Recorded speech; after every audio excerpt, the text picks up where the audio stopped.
Alright, we're working on the back of the hat and the back of his coat here and where his arms are. That's perfect. Now we're going to do the brim of the hat, the white portion of the hat. Anything that's rough we're taking off here, smoothing it out a little bit. I think I did this earlier. Let me take a look at this from back here. Yeah. Alright, the edge of the, I just take a little corner, just nick those little corners off, and this will come down, yeah, just like so. Alright, now what I'm going to do with the edge, I'm just trimming off the edge, the very, very hard edge there, just rounding it off a little bit. Going all the way around the carving to do this.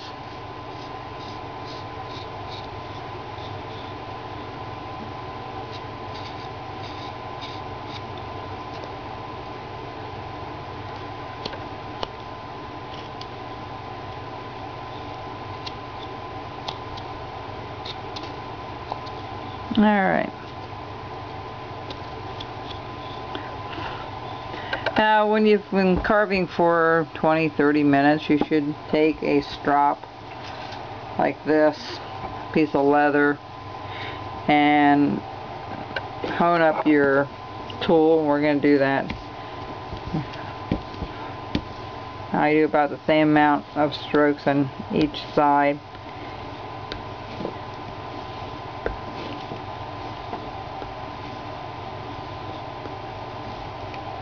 That should be good to go. Okay, so what I also use is a mini V-tools and gouges when I carve, and they work really well for the beard texture and for the brim texture and such. And so what we're going to do, I have this kind of outlined already.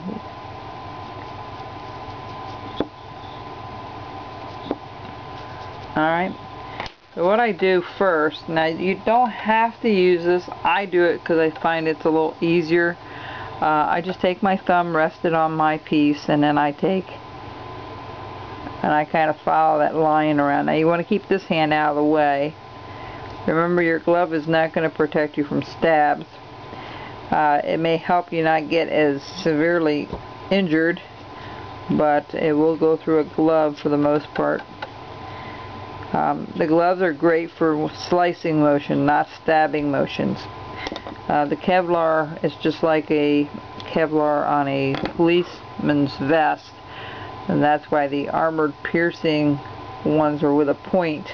They go through the fiber. The rounded type bullet that has a rounded tip to it can't go through it, but a knife or a armor piercing bullet can. And the same concept with those gloves.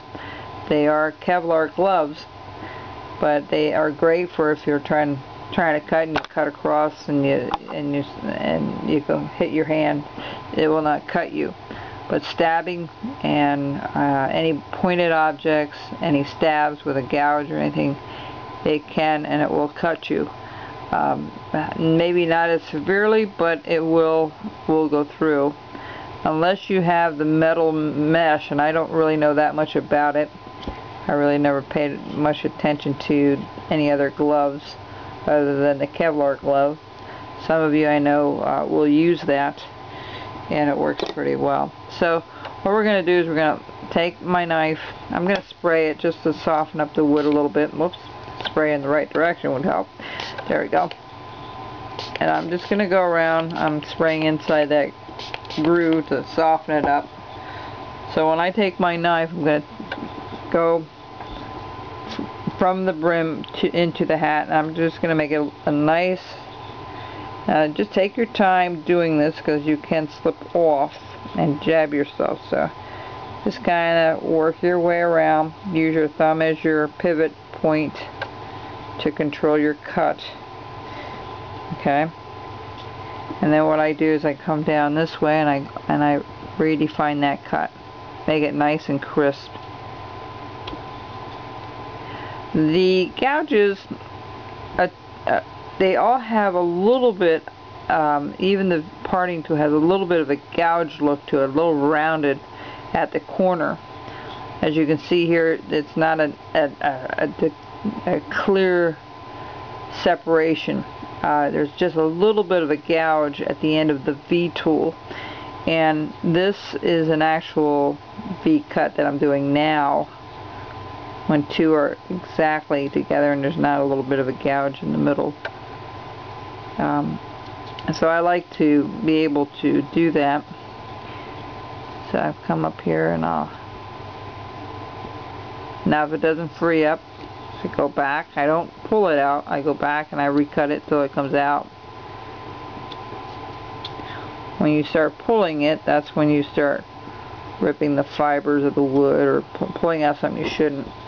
Okay, so what I'm going to do is I'm going to round off that a hard edge on both sides. And just take your time, be mindful of how the grain is running.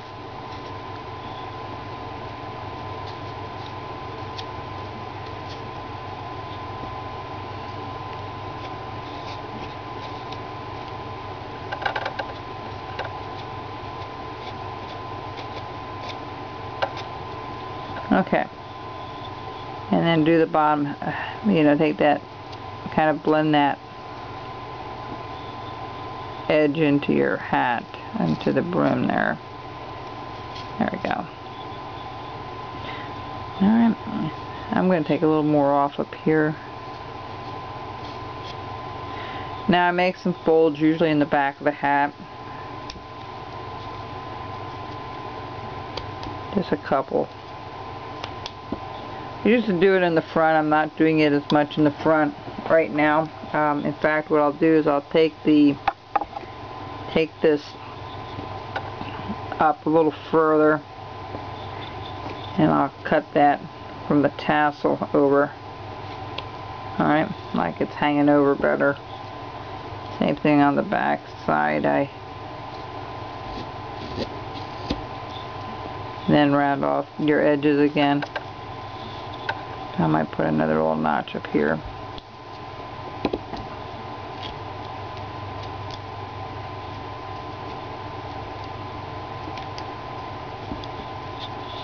Alright, and then come up a little bit from the bottom up so it looks like it's laying over top.